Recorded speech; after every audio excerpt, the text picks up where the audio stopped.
కడప జిల్లా బద్వేలులోని శ్రీకృష్ణ మందిరంలో గత 3 రోజులుగా శ్రీకృష్ణాష్టమి వేడుకలు వైభవంగా నిర్వహించారు. ఆలయ కమిటీ ఆధ్వర్యంలో చివరి రోజు అత్యంత వైభవంగా ఉట్టి కార్యక్రమం నిర్వహించారు. ఈ కార్యక్రమానికి బద్వేలు ఇన్ఛార్జి సిఐ నాగభూషణంతో పాటు ఎస్ఐలు సత్యనారాయణ, శ్రీకాంత్తో పాటు Telugu Desam party municipality in charge Vengala Reddy పాల్గొన్నారు. మరి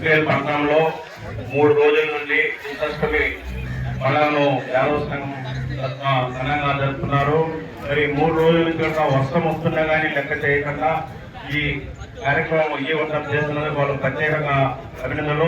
మరి బద్వేలు ప్రతి ఒక్కటి కనుక ఈ రోజు యూత్లు కనుక దీంతో పాల్గొంటున్నట్టు ఈ గేమ్స్ కానీ అన్ని వేటి కనుక ఉత్సాహంగా ముందు నడపడం చాలా సంతోషం.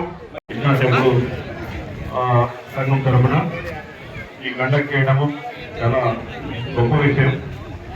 ముఖ్యంగా ఇదంతా కూడా స్ఫూర్తి నింపే కార్యక్రమం. ట్రెడిషనల్ మరియు భక్తి రెండు కలిపి ఈ ఉట్టి కార్యక్రమము ఇట్లాంటివి పెట్టి యువతను ప్రోత్సహించడము, తర్వాత అలాగే గేమ్స్ పెట్టి వాళ్ళలో శారీరక మానసిక వికాసము ఇవన్నీ కూడా మనం కల్పించినట్టు అవుతుంది. ఇలాంటి కార్యక్రమాలు భవిష్యత్తులో కూడా ఇంకా చాలా జరుగుతుంది.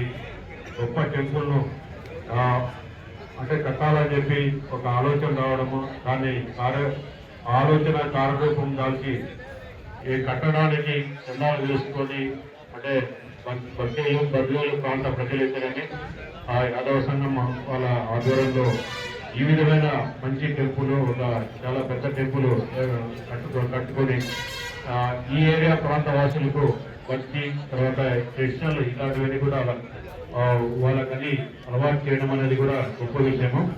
ఈ మా యొక్క కోరిక ఈ టెంపుల్లో తొందరగా ఈ సంఘం వాళ్ళు అయితేనేమి, మిగతా వాళ్ళు అయితేనేమి, పెద్దలంతా ఈ సంఘము ఆధ్వర్యంలో ఇలా తొందరగా అంటే ఈ పెండింగ్ పడిన కార్యక్రమం ఏదైతే కన్స్ట్రక్షన్ సంబంధించి తొందరగా కంప్లీట్ చేసి ఇది ప్రజలకు, భక్తులకు అందుబాటులోకి తొందరగా రావాలని చెప్పి కోరుకుంటూ అందరికీ ఇక్కడికి వచ్చిన వాళ్ళకందరికీ, తర్వాత ఈ కృష్ణ భక్తులు కృష్ణ భక్తులతో అందరికీ కూడా కృష్ణుని దయాదాక్షిణాలు